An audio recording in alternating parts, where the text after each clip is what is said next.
और जैसा कि अब देखते हैं कि एक एक लम्हा जब उसकी माँ उसके साथ नहीं रहती है, उसके पास नहीं रहती है, तो अभी हम देख रहे थे जब उनके पार्थिव शरीर के साथ, हिबा बाग के पार्थिव शरीर के साथ जब पीएम मोदी आ रहे थे, तब एक अलग वो महसूस कर रहे होंगे। और अब कुछ देर के अंदर ही अब हीराबा जो है उनके साथ नहीं है, उनका पार्थिव देह भी अब उनके साथ नहीं है।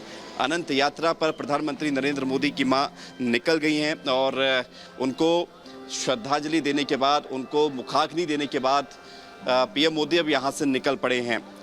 कर्तव्य बोध हमेशा प्रधानमंत्री नरेंद्र मोदी को याद रहता है और लिहाजा वो हमेशा ये कोशिश करते हैं कि अपने समय का एक एक पल का इस्तेमाल करें। आप देखिए कि सारी चीज़ें जल्दबाजी जल्द से जल्द खत्म करने के बाद अब पीएम मोदी यहाँ से रवाना हो चुके हैं। लेकिन एक माँ के एक बेटे के लिए बहुत कठिन ये वक्त है। उसकी माँ, उसका पूरा संसार, जिसके करीब सबसे ज़्यादा प्रधानमंत्री नरेंद्र मोदी थे, और अपनी मन की बात, जैसे कहा जाता है ना कि हर एक व्यक्ति होता है और जो अपने मन की बात, अगर जो परेशानी भी है या अच्छी बात भी है, वो अपनी माँ से ही शेयर करता है और बताता है कि माँ क्या चल रहा है जीवन में। और माँ भी अपने बेटे को केवल देखभाल से, केवल शक्ल देखने से ये महसूस कर लेती है कि उसके बेटे के जीवन में क्या चल रहा है, कहीं कोई कठिनाइयां तो नहीं है। तो ये अपने आप में बड़ी बात होती है। लेकिन अब हमारे साथ इस वक्त उदय माहुरकर जी जुड़ गए हैं। वरिष्ठ पत्रकार हैं, लेखक हैं, केंद्रीय सूचना आयुक्त हैं और प्रधानमंत्री नरेंद्र मोदी को तकरीबन 35 साल से वो जानते हैं। माहुरकर जी, इस वक्त बहुत मुश्किल समय प्रधानमंत्री के लिए है। प्रधानमंत्री ने जीवन में कई परीक्षाएं दी हैं, ये शायद सबसे मुश्किल परीक्षा उनके जीवन की होगी इस वक्त। आप बेहतर बता पाएंगे। देखिए, इससे भी ज्यादा जिस तरीके से अंतिम संस्कार करके वो दिल्ली के लिए रवाना हो रहे हैं, वो आई थिंक बहुत बड़ा उदाहरण है पूरे देश के लिए। और देखिए, ये जो आज उनका मां का जाना, वो सामान्य घटना नहीं है, क्योंकि जिस सादाई से उनका परिवार रह रहा है प्रधानमंत्री का, उसके पीछे उनके मां के दिए हुए संस्कार हैं। मैं इनकी मां, जो इनके सब में छोटे भाई थे, पंकज भाई, उनके साथ रहती थी। पहले ये सरकारी अधिकारी थे सूचना विभाग के अंदर, तो मैं कभी कभी इनको मिलने जाता था वहां पे, उनके घर पे। तो उस टाइम पे भी मुझे इस सादे के दर्शन होते थे। दूसरा, उनकी मां का जो जीवन था, उसके अनेक पहलू थे। एक, खूब वो बातें करने की शौकीन थी। कभी उनके मुंह पे मैंने कभी दुख नहीं देखा। दूसरा, कि वो इतनी स्वस्थ रहती थी कि बताते हैं कि आखिरी घड़ी तक उनको कोई बीमारी नहीं थी। और कोई ऐसी परमानेंट, जनरली जब एक व्यक्ति 60-70 साल क्रॉस करता है तो उसको अलग अलग गोलियां लेनी पड़ती हैं बीमारी को दूर रखने के लिए। ऐसी कोई भी वो रेगुलर कोई भी गोली लेती नहीं थी। दूसरा, कि वो हिंदू फिलॉसफी जो है, हमारी जो फिलॉसफी है, उसमें से काफी प्रेरणा लेती थी। और वो प्रेरणा दिखती थी जब वो बात करती थी, तो जो उदाहरण देती थी, वो भी हमारी जो पुस्तकें हैं, रामायण, भारत, महाभारत, उपनिषद, उनमें से जो उदाहरण थे वो शेयर करती थी वो लोगों के साथ में। तो और सबसे बड़ी बात कि देखिए, हम दुनिया के कई नेताओं को देख चुके हैं, उनके परिवार को देख चुके हैं।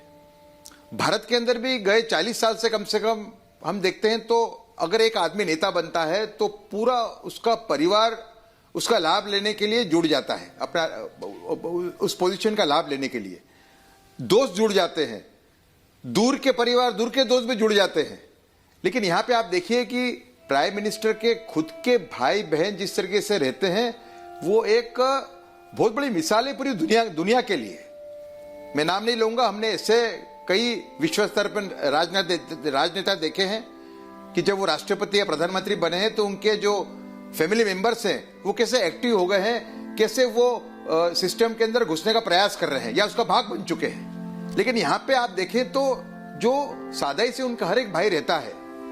मैंने 2016 में एक लेख किया था, द अदर मोदीज करके। उस टाइम पे मुझे इस परिवार का और परिचय मिला।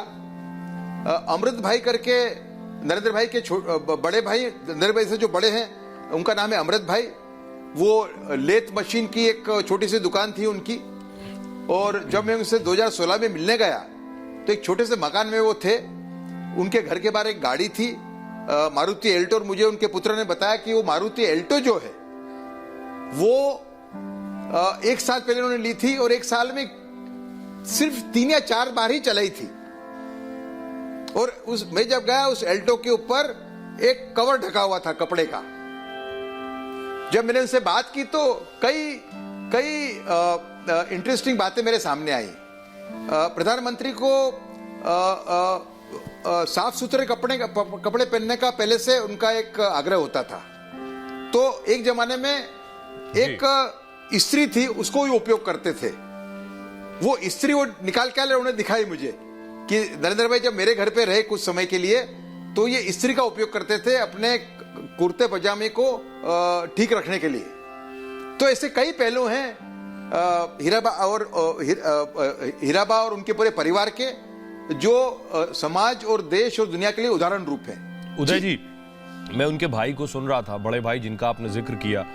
वो बता रहे थे कि जब नरेंद्र मोदी मुख्यमंत्री बने या प्रधानमंत्री बने, वो उनके सार्वजनिक कार्यक्रमों से इसलिए भी दूर रहते थे क्योंकि बहुत से जानने वालों को अगर पता चले कि घर का बेटा पीएम या सीएम है तो वो अपने 10 काम लेकर, उनके अड़ोस पड़ोस वाले, उनके जानने वाले 10 काम लेकर आ जाते थे और कहते थे आप एक फोन कर दीजिए, काम हो जाएगा।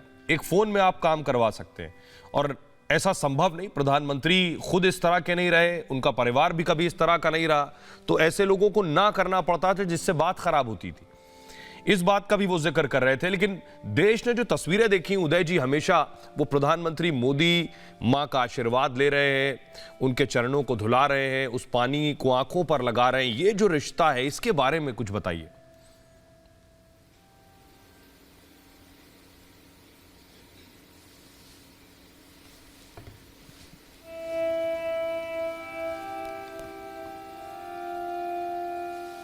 उदय जी, कोई एंकर कौन है? उदय जी, आपको मेरी आवाज आ रही है? वो आपसे पूछ रहे हैं कि वो पैरों को हाथ लगा रहे हैं, पानी पिलाते थे, मां से जो रिश्ता था उसके बारे में क्या है, तो वो आपसे पूछ रहे हैं। जी उदय जी। हाँ जी, कही है सुरेल जी। उदय जी, प्रधानमंत्री मोदी और उनकी मां के रिश्ते के बारे में कुछ बताइए, क्योंकि हमने हर मौकों पर देखा है प्रधानमंत्री मां से आशीर्वाद लेने जरूर जाते थे।